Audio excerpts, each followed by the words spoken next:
forme de croissance de Parvancorina est inhabituelle pour un arthropode et son mode de vie apparemment sessile semble réfuter une affinité avec les arthropodes. Les Parvancorina vivaient généralement avec leur tête parallèle à la direction vers laquelle ils allaient. De nombreux fossiles de Burgessia ont été trouvés. 1383 spécimens sont connus du lit du Grand Philopo au Canada, où ils représentent 2,6% de la communauté.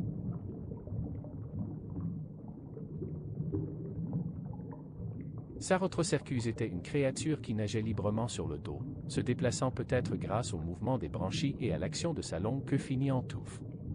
Il avait une tête en bouclier suivie d'un corps divisé en 9 segments et d'une pointe caudale comportant une série d'épines à l'extrémité. Le biote des schistes de Burgess semble être typique des dépôts du Cambrien moyen. Bien que les organismes porteurs de parties dures ne représentent que 14% de la communauté, ces mêmes organismes se retrouvent dans des proportions similaires dans d'autres localités cambriennes. Cela signifie qu'il n'y a aucune raison de supposer que les organismes sans parties dures sont exceptionnels de quelque manière que ce soit. En effet, beaucoup apparaissent dans d'autres lagerstatènes d'âge et de lieux différents.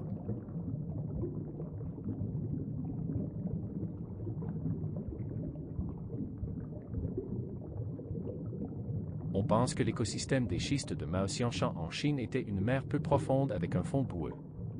La faune préservée est principalement benthique et a probablement été ensevelie par des courants de turbidité périodiques, car la plupart des fossiles ne montrent aucune preuve de transport post-mortem.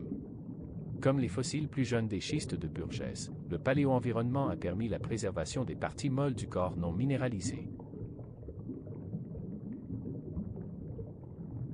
Le corps de Wingertchelicus se compose de seulement 2 parties principales, une tête et un tronc qui comprend une longue rangée de segments similaires.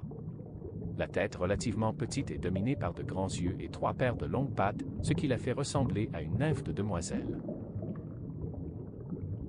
Eutycarcinoidea était un groupe énigmatique d'arthropodes peut-être amphibies qui variaient du Cambrien au Trias. Leurs fossiles ont été trouvés dans des dépôts marins, saumâtres et d'eau douce. En raison de sa combinaison particulière de caractéristiques, la position des Eutycarcinoidea au sein des arthropodes a été ambiguë. On avait d'abord associé les eutycarcinoïdes aux crustacés.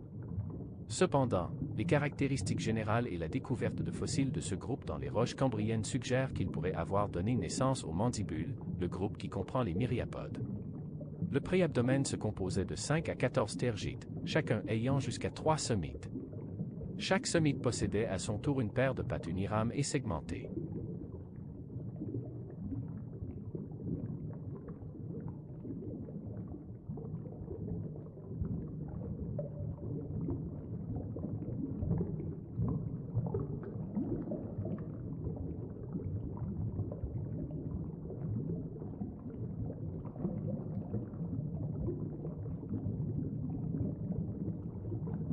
On pense que Marella était un charognard marin benthique vivant sur des matières détritiques et particulières. Un spécimen exceptionnel montre l'organisme fossilisé en train de muer. L'identification d'un motif de réseau de diffraction sur des spécimens bien conservés prouve qu'il aurait abrité un éclat irisé et serait donc apparu coloré. Comme Mymtaster, ces animaux vivaient probablement en petits groupes. Étant donné que les appendices et autres parties du corps sont inconnues, aucune conclusion définitive ne peut être tirée de la biologie de Furca. Cependant, des comparaisons avec d'autres marellomorphes et arthropodes vivants tels que les limules suggèrent un mode de vie marin benthique.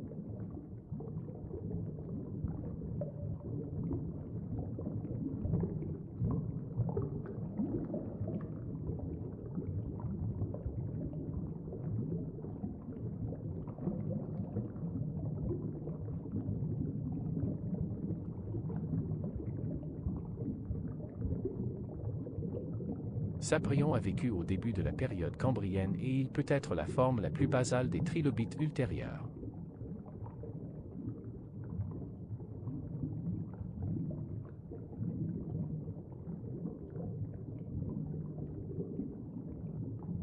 Comme tous les Agnostidae, Acadaniostus est minuscule, avec le casque et le bouclier arrière d'environ la même taille et le même contour.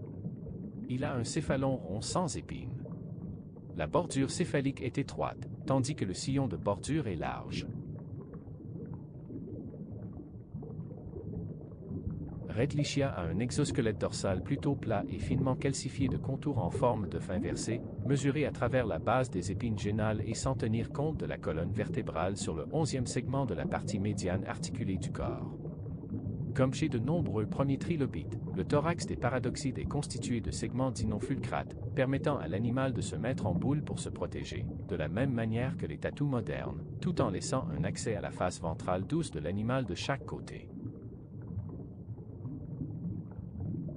Les crêtes oculaires du Bristolia jaillissent de l'arrière du lobe frontal de la zone centrale du céphalon, appelée glabelle.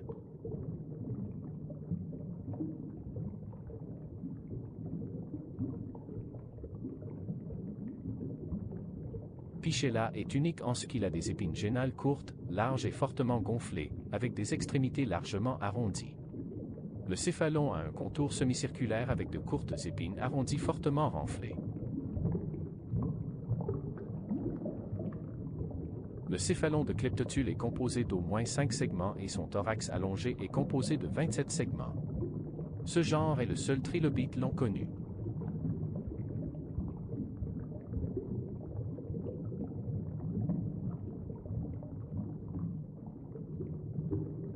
Elratia est un trilobite de taille moyenne avec une carapace lisse sous-ovale qui est effilée vers l'arrière. Le thorax est généralement composé de 13 segments. Après éclosion, probablement à partir d'eux de quelques dixièmes de millimètres, les petits stades protaspides et premiers meuraspides auraient vécu parmi le plancton dans la colonne d'eau. La préservation de la pyrite a donné aux scientifiques une occasion rare d'examiner les branchies, les pattes mobiles, les antennes et les systèmes digestifs des trilobites, qui sont rarement préservés. Triarthrue est donc couramment utilisé dans les textes scientifiques pour illustrer l'anatomie et la physiologie des trilobites. La première paire d'extrémités des trilobites sont les antennes et sont probablement flexibles.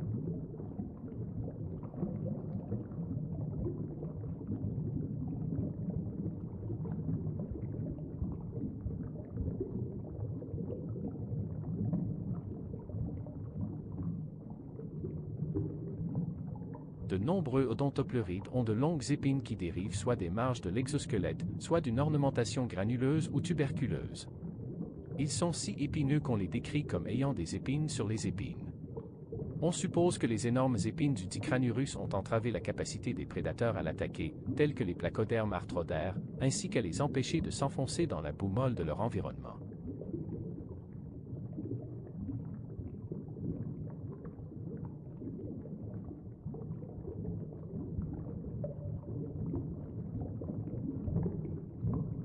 Les azaphides représentent environ 20% des trilobites fossiles décrits. Les têtes sont souvent plates et les sillons de la carapace dans la zone de la tête sont souvent faibles ou non visibles. Ils ont aussi généralement une large doublure ou jante qui entoure le céphalon. Cela fait que certains spécimens sont décrits comme ayant un céphalon caractéristique en forme de chasse-neige. Lorsqu'ils sont présents, les yeux sont généralement grands. Yeux holochraux, généralement plus ou moins coniques, de longueur courte ou moyenne.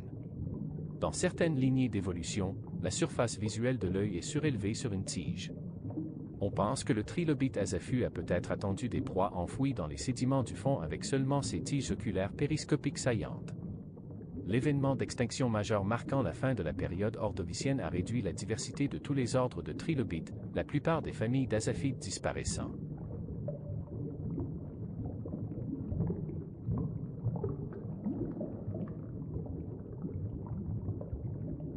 Symphysope a des caractéristiques typiquement associées à un mode de vie pélagique, parmi lesquels de très grands yeux, un thorax compact et des signes de forte musculature.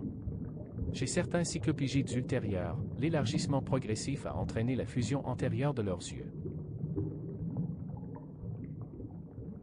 Compte tenu du poids de l'exosquelette dorsal, il est probable que les cyclopiges aient nagé à l'envers, un peu comme certains crustacés actuels avec un mode de vie pélagique. Les trilobites arpétidés sont caractérisés parmi les trilobites en portant un bord semi-circulaire relativement grand autour du céphalon qui est souvent perforé par de petits pores. On pense que ce bord sert d'appareil d'alimentation par filtration de l'eau. Il existe des spécimens connus de phacops avec de nombreuses taches noires irrégulières. On peut supposer qu'elles sont originales et non causées par le processus de fossilisation. Les taches sont irrégulières et ont des éperons se ramifiant vers l'extérieur, semblables aux mélanophores chez de nombreux animaux existants de nos jours. Il est tout à fait concevable que la modification de la taille des mélanophores ait permis à Phacops de se camoufler dans différents environnements. Le développement d'yeux schizochraux chez les trilobites phacopides est un exemple de pédomorphose post-déplacement. Les yeux des trilobites cambriens holocraux immatures étaient essentiellement des yeux schizochraux miniatures.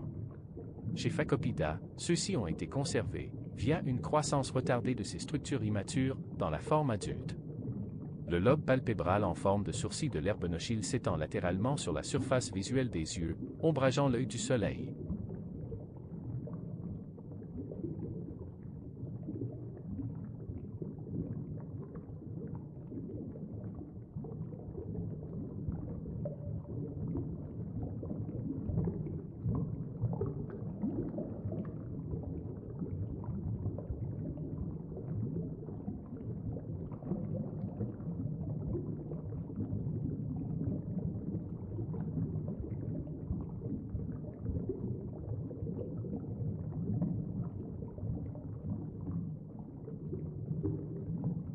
Chez Walisrop, la fonction du trident lui-même est mal comprise. Avec la quantité d'énergie et de nutriments dépensés pour faire pousser une si grande parure, sa fonction était clairement importante. Bien qu'un certain nombre de suggestions aient été faites, l'explication actuelle la plus satisfaisante est que le trident servait de corne similaire à celle des coléoptères actuels. Holonwad a suivi la structure de base de tous les trilobites. Ses principales caractéristiques sont une grande glabelle à côté parallèle, des sillons interpleuraux profonds sur le pygidium et des épines pygidiales minces, ainsi que le fait qu'il s'agit de l'espèce de trilobite à membres porteurs la plus courante dans le schiste de Burgess. On pense que la forme arrondie et lisse de Bumastus, ainsi que l'effacement presque complet de son céphalon, ont été une adaptation pour creuser. La présence d'yeux bien développés suggère également qu'il les a peut-être maintenus au-dessus du substrat en s'enfouissant dans les sédiments vers l'arrière. Il était probablement soit détritivore, se nourrissant de matière organique en décomposition dérivant dans les courants, soit carnivore. Bumastus pourrait également se recroqueviller en forme de boule.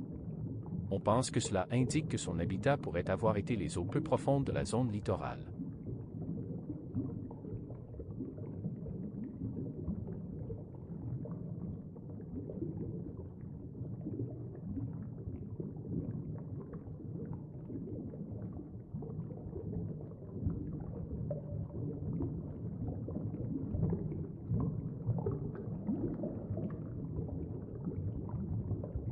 Torataspi, comme de nombreux autres trilobites, était présumé avoir été un détritivore qui était également un prédateur opportuniste, se nourrissant de petits animaux fouisseurs.